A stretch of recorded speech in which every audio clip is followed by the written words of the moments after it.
Hey guys, it's Beedie. The channel is Miss Beedie and I'm back with another video.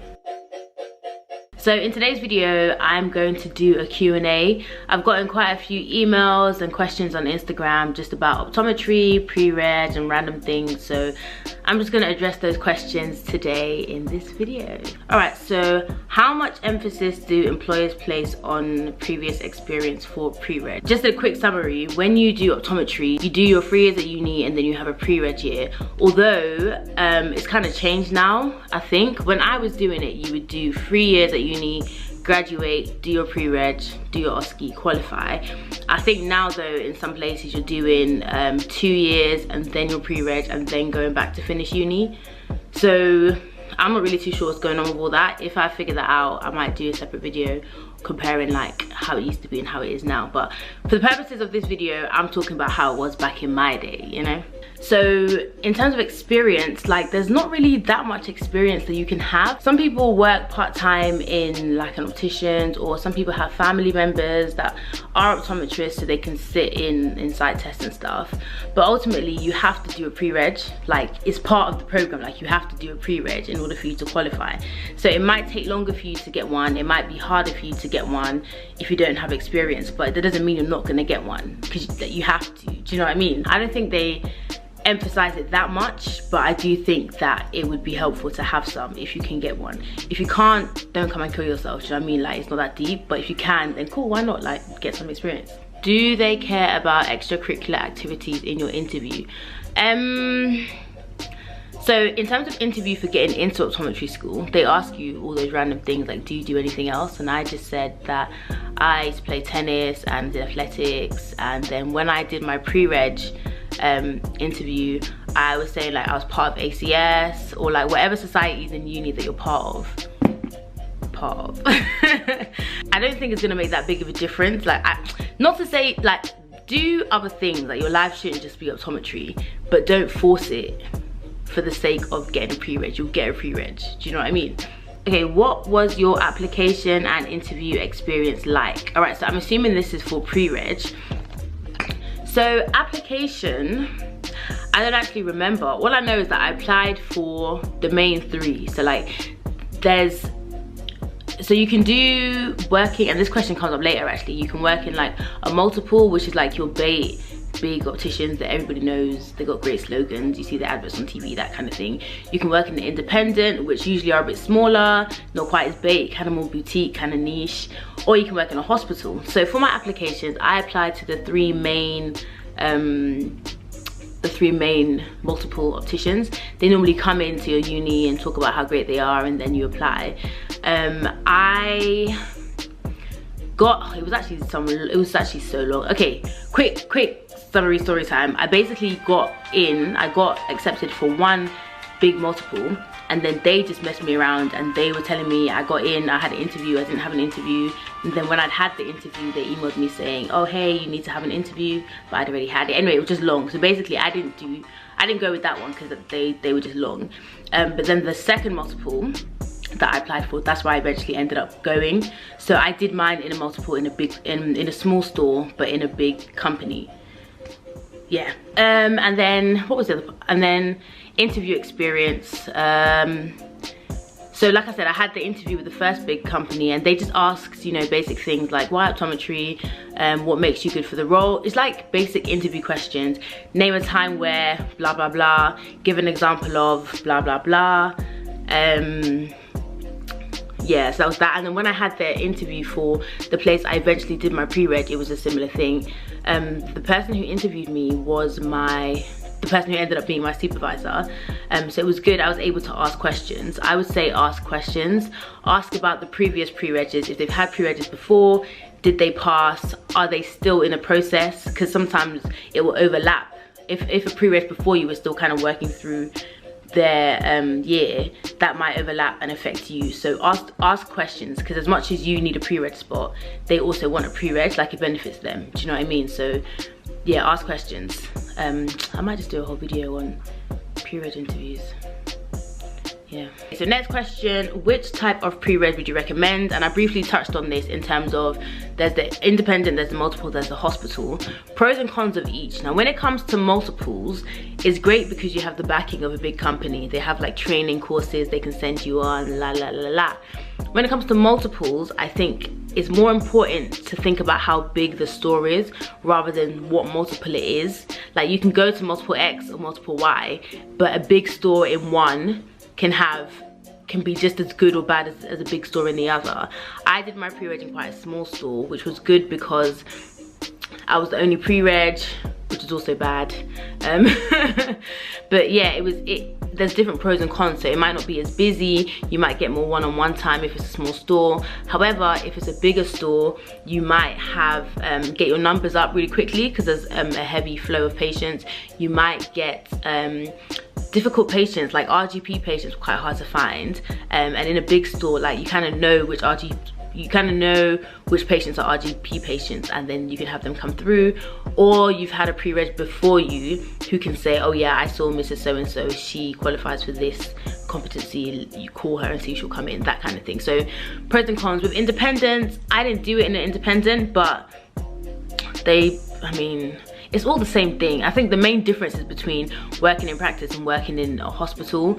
I didn't do a hospital pre-reg, but I've heard that you see a lot more in terms of pathology and stuff. You do have to get your dispensing numbers up, so you do spend time in a normal store. Same way if you work in a normal store, you do spend time in a hospital for a bit. So either way, you get both experiences. I think it's just about applying, seeing what you want to do. If you do your pre-reg in a normal store, you can still work in a hospital in the future. If you do your pre-reg in a hospital, you can still work in a normal store in the future. So don't limit yourself just because of what you did in your pre-reg. Do you get what I mean? Yeah? Cool. Next question. Is it best to apply for pre-reg in second or third year? Like I said, I don't really know what you man are doing these days. I'm gonna actually try and find out. I probably should know. It just makes me feel old because like I qualified, what, 2016, I graduated in 2015, and like so much has changed in that time. Like I'm that person at the CET events now that's like, oh wow, back in my day, that's mad. Someone said, when did you do your driving theory and practical test, and would you recommend manual or automatic? So I did my theory, I did in when I was in college. I think I was 17, 18. 17 maybe, and then after you pass your theory, you have 2 years to complete your practical, or you have to do your theory again. So I did my practical, I think it was like a week, it was like a week before the deadline. Yeah, so if I hadn't passed when I passed, I would have had to redo my theory. So I think I did my theory when I was 17 and my practical when I was 19, because I passed when I was in second year of uni. Yeah. And I did manual. I'd recommend manual all the time. My car now is manual. I love driving manual, except when you're uphill and in traffic, then it's just long. But other than that, love it. I'd recommend manual just because then you can drive automatic as well. It's just options, isn't it? Dun, dun, dun, dun, dun, dun, dun. Do all pre-regs tie you in for 2 years? Okay, so my answer to that is gonna be probably no. Mine did though. And it was kind of shady because I didn't realize until after I had finished, and then they were like, yo, where you going, mate? 2 years. But luckily for me, the place that I moved to paid off, because if you leave before the 2 years, then you have to pay like the fees for the training or whatever it is that they say you have to pay for, right? So the place that I moved to paid for what I was supposed to pay since I was leaving before the 2 years was up. So God really nice to me there. But usually, yeah, you have to stay for 2 years, which isn't always a bad thing. Some people kind of want that experience before they move on, or before they locum, or before they do whatever. But for me, where I was doing my pre-reg was quite far, and I was like, I'm not trying to do this commute all the time, that's long. So yeah, God really nice to me, like he did me a solid and they paid for it, and yeah, live my life. But I don't think all places do that. But I would just say, before you start, before you sign anything, find out. And if you're not on it, suggest it to them. If you've got other options and you can go somewhere that's not tying you in, do that. But if not, like just be aware that that's what they're doing. Do you know what I mean? Like it just really came as a shock to me. I was kind of like, whoa.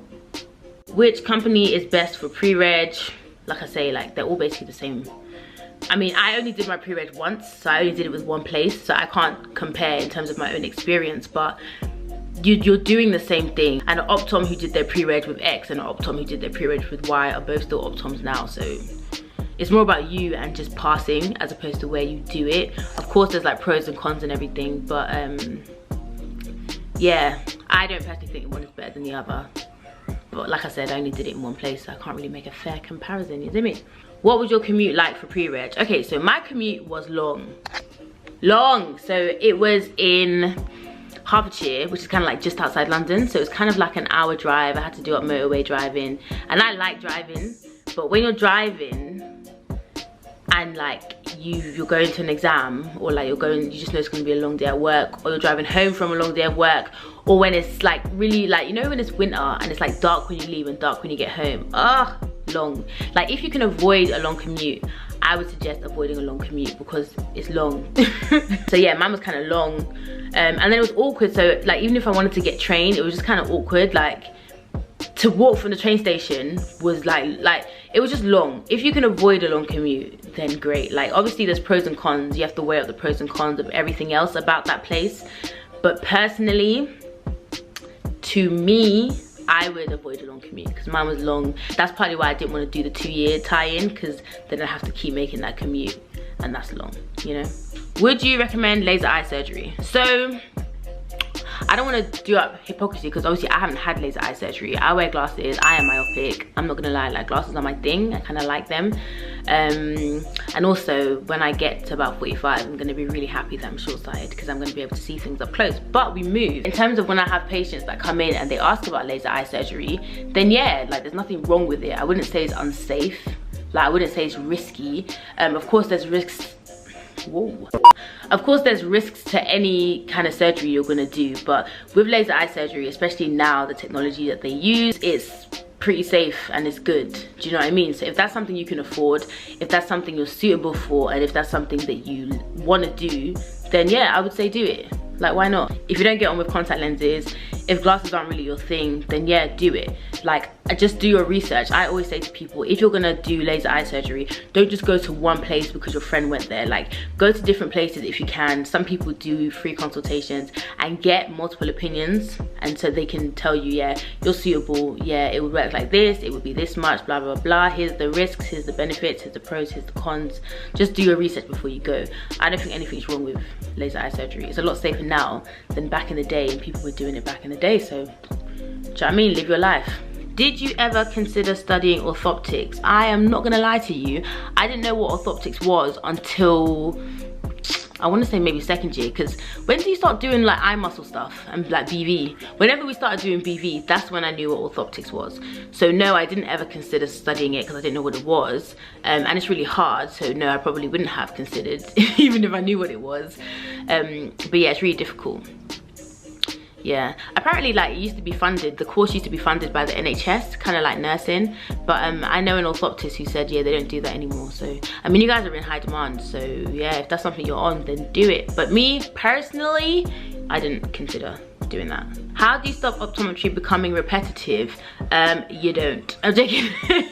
I think the only way to stop it becoming repetitive, because I mean, every job is kind of repetitive because you're doing, like, it's your job, like it's what you're paid to do. Do you know what I mean?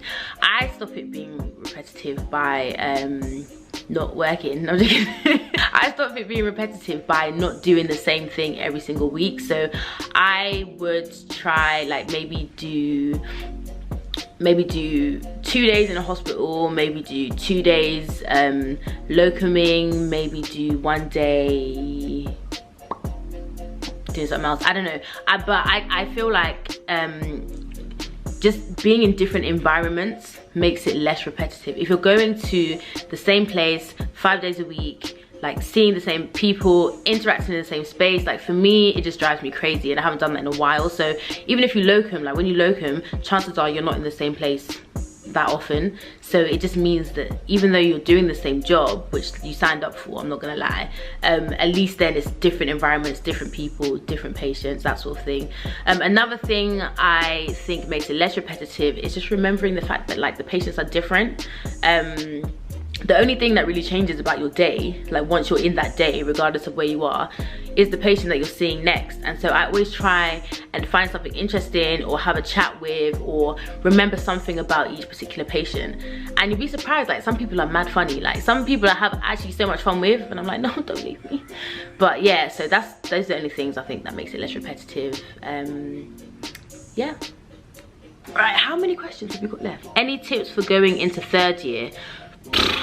Pray, sis, pray. And also just like, don't procrastinate. And I'm like, even as I'm saying this, I'm like laughing because obviously that's what I really did in 3rd year, but just don't procrastinate. When it comes to dissertation stuff, don't procrastinate. When it comes, oh, and also like put yourself out there. Like sometimes you don't want to go in and practice, or you don't want to ask hard questions, or you don't want to answer the questions that your like supervisor's asking and stuff, but you have to just kind of put yourself out there, jump into it, and just know that like from now, so even in 3rd year, even when you do your pre-reg, it's the same thing. Like it's acceptable for you to not know what you're doing, or for you to not know everything, right? I mean, I feel like it's always acceptable for you to not know everything, but when you're a student, people are kind of a bit more forgiving about you not knowing stuff, even if you feel like you should know it. So don't be afraid to ask questions, whether you think they're stupid or not. Someone can be like, oh, she's so dumb, how did she not know that? But now you know it, whereas you could have just sat there and not said anything, and now you actually don't know, so then you're dumb, do you know what I mean? So yeah, I would just say ask questions, throw yourself into everything, try and do extra reading, watching loads, like there's loads of videos on YouTube of like, especially in America, like they have loads of like doctors or like clinics that have YouTube channels, so watch their videos. They have really good animations,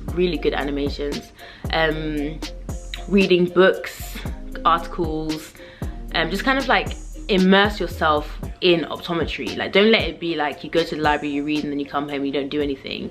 Kind of try and like on Instagram follow, I'm gonna list some pages, some Instagram pages that I follow. So follow some of those pages that will make you like, you'll be scrolling on Instagram, like I'll be scrolling on Instagram and then I'll just see like a fundus, and then I have to stop and read it and be like, oh yeah, this is what's going on here. So even though I'm chilling and I'm on Instagram, I'm still kind of like immersing myself in optometry, because I'm still seeing things to make me remember, oh yeah, you're optom, you know, that kind of thing. Also tips like don't come and kill yourself, like don't die. Like you have to find an outlet, like whether your outlet is YouTube, whether your outlet is food, whether your outlet is reality TV, and all 3 of those are my actual outlets. Find something you can do, or something that can just de-stress you so you're not stressed out.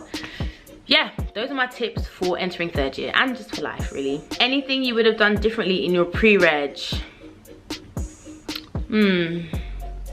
Anything I would have done differently? I would have passed stage 2, blaming it. I would have passed it the first 2 times. Okay, so I want to say I would have bothered my supervisors more. I kind of think I did bother them quite a bit though. It got to a point where I was just like, listen, if I have a question, I'm gonna ask it. But I would have bothered them a bit more. So day or night, you know, if you've got questions, send them, ask. I would have like not felt sorry for myself so much. I feel like that year was like a year-long pity party. So yeah, I would have like not felt sorry for myself as much. I would have just kind of like got on with it quicker than I did eventually. I would have maybe come in more to practice. I want to say these things, but like I did all these things, do you know what I mean? But then I think just even more, like just really push yourself. Like you don't want to look back and have any regrets. But I'm trying to think if I would do anything in terms of like where I did my pre-reg, maybe somewhere closer. But I do think that where I went was good, because the team was really supportive, and it was a small team and everyone kind of helped me out, and it was a really nice team. So I don't think I would change that. Maybe I would pick up the store and move it closer to my house, but obviously you can't do that, so yeah. But yeah, that's that on that. How much maths is involved in optometry? Right, so there's not actually that much maths in it, because me and maths are cool or whatever, but I'm not really a mental maths kind of girl. Or like there's not gonna be no like sine, cosine in optometry. I think in 1st year there was like a physical optics. Is it physical optics? Is that what the module was called? Oh, with Harry. So there was like a physics module. And then like of course you're dealing with numbers. I mean, the extent of maths that I do now is literally, okay, someone's prescription was a plus 150 and now it's a plus 275, and now their ad is a plus 075. Oh, what am I going to put in the trial frame? And now you don't even need to even do that, because chances are you're using the phoropter head, which is electronic, so you just kind of have to dial the little thingy, so you don't even have to really do maths like that. Do you have to do maths? I have not done maths in a while. And obviously if you need to like really, if it's really that deep, then you've got a calculator on your phone, so. Yeah, I don't think there's that much maths in it. Not that I recall, unless I'm doing something wrong, but yeah, it's not that deep. In the course, yeah. In the course, you kind of have to firm it and kind of get through that. But the most mathematical thing I can think of is, oh my gosh, yeah, and also like dispensing. So dispensing and then like low vision, you do like magnification equations and stuff, but none of that is that bad. Like, they're gonna tell you what to do, they're gonna teach you what to do before you have to do it. I don't think that not being great at maths or not liking maths is a big enough reason to not do optometry. Like, it's not that deep. Like, maybe if you don't like people, maybe if you don't like eyes, that's a reason, but maths, nah, it's not that deep, bro. What is the pay range for optometrists? So this question, again, people ask me this all the time, and like it just depends. So whether you're private or you're NHS, I actually googled this for like in the UK, and it came up with this, and it's just that this is like different bands, which is usually the NHS salaries. In terms of private, so I know for pre-reg you're on minimum wage, at least we were, and then when I finished, I think I was getting offers from between 24 to like 30, I think, yeah, but it varies. So if you are in somewhere that's really, really remote and they're really desperate for an optometrist, you're probably making bare. If you're somewhere where it's really competitive and they don't really need you that much, maybe it's not going to be that much. If you've got more experience, you're probably making more. If you've got more like qualifications, so if you can do MEX or if you're an independent prescriber, then maybe you can get more, depending. If you have your own shop, maybe you can get more. If you locum, the rates are higher. So if you're working 5 days a week as a locum, chances are you're going to make more. Yeah, if you've got other side hustles, you'll make more. Like, it really just depends on you and where you're working, where in the country you are, what company you're working for, what your role is. So yeah, it just varies. So when people say this to me, like it really just depends. Like, I don't have a number for you, except for the NHS ones that I just showed you, but yeah. Okay, any more questions? Yeah, I think that's it. So thanks for watching my Q&A. I will try and do more of these. Any more pre-reg questions or whatever questions, let me know. Any other things you want to see on my channel, let me know. Thanks for watching. Comment down below if you've got anything to say. Like, comment, subscribe, la la la. And I'll see you in my next video.